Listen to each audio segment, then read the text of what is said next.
pick up on the point that was made by the Green MP about mine safety.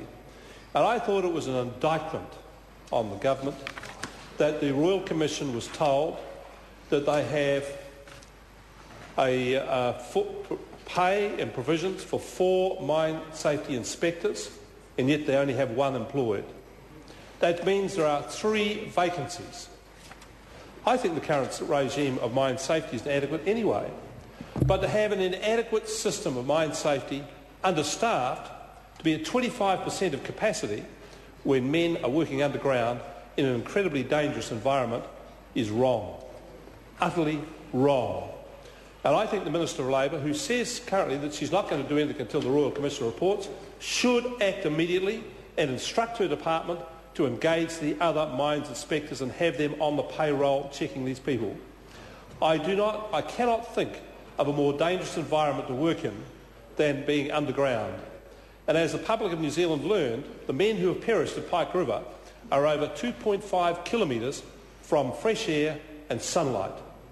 2.5 kilometres is a long, long way.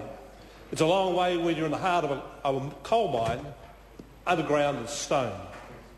Very difficult and dangerous conditions to get people.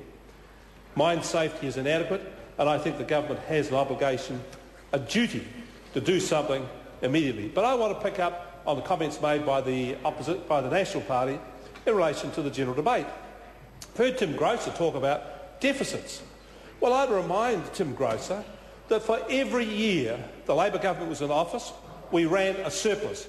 Every year we ran a surplus, and we paid back most of the National Party credit card bill. We were getting close to 40% of debt to GDP, and when this Labor government left office, it was below 20%. The Labor government left New Zealand in a very good space. The OECD reports show that New Zealand was an outlier in terms of having incredibly low government debt. We were unusually low government debt, an outlier. That was what the state of affairs the Labor Party left the office in. Every year, surplus after surplus after surplus. So the only people who decried that surplus was over here, Bill English, constantly saying we should have tax cuts and give it all away. Give it all away, he said. Well, when Nationals got into office, we have nothing but debt. We've gone from $7 billion surplus to a $15 billion deficit. What is unambiguous about that?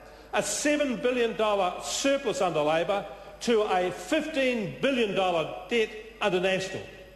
Well, I would say that's very poor management. And what's the plan to get us out of it? What we've had is a tax switch. Well, a tax switch, is a tax switch from the poor to the wealthy. Let's get this clear. GST is a regressive tax in anybody's measure. It affects the poor more than the rich. Because when a poor person goes and gets 10 litres of fuel for their car, they pay exactly the same amount of tax on it as a rich person. There's no difference, except they've got less money. The National Party uses everything in percentages. Now let's get this clear.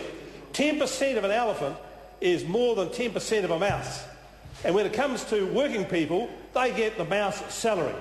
So when the government increases GST on their wages, on their costs by to 15%, their costs go up dramatically. But 15% increase on GST on a fuel for a rich person makes little or no difference at all. They cannot see the effect of it. And the fact is that poor people in New Zealand are much poorer. The National Party doesn't want to talk about poor, but let's talk about the real poor, the unemployed. Unemployment in this country has gone up under National. And the biggest shame the National Party have is the amount of youth unemployment. That's right. Youth unemployment. The youth of this day are being left high and dry, dispiritless and with no hope of a job by the National Party. No plans. National Party talks loud and long about increasing the amount of trade training. But the fact is, the amount the National Party is spending on trade training is less than what it was when Labor left office. Less than what it was when Labor left office.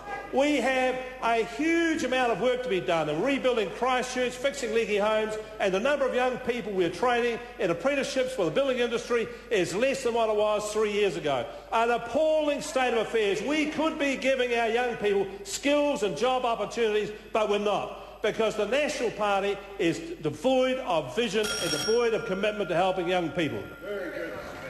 Members, the time for this debate has expired. Call on private and local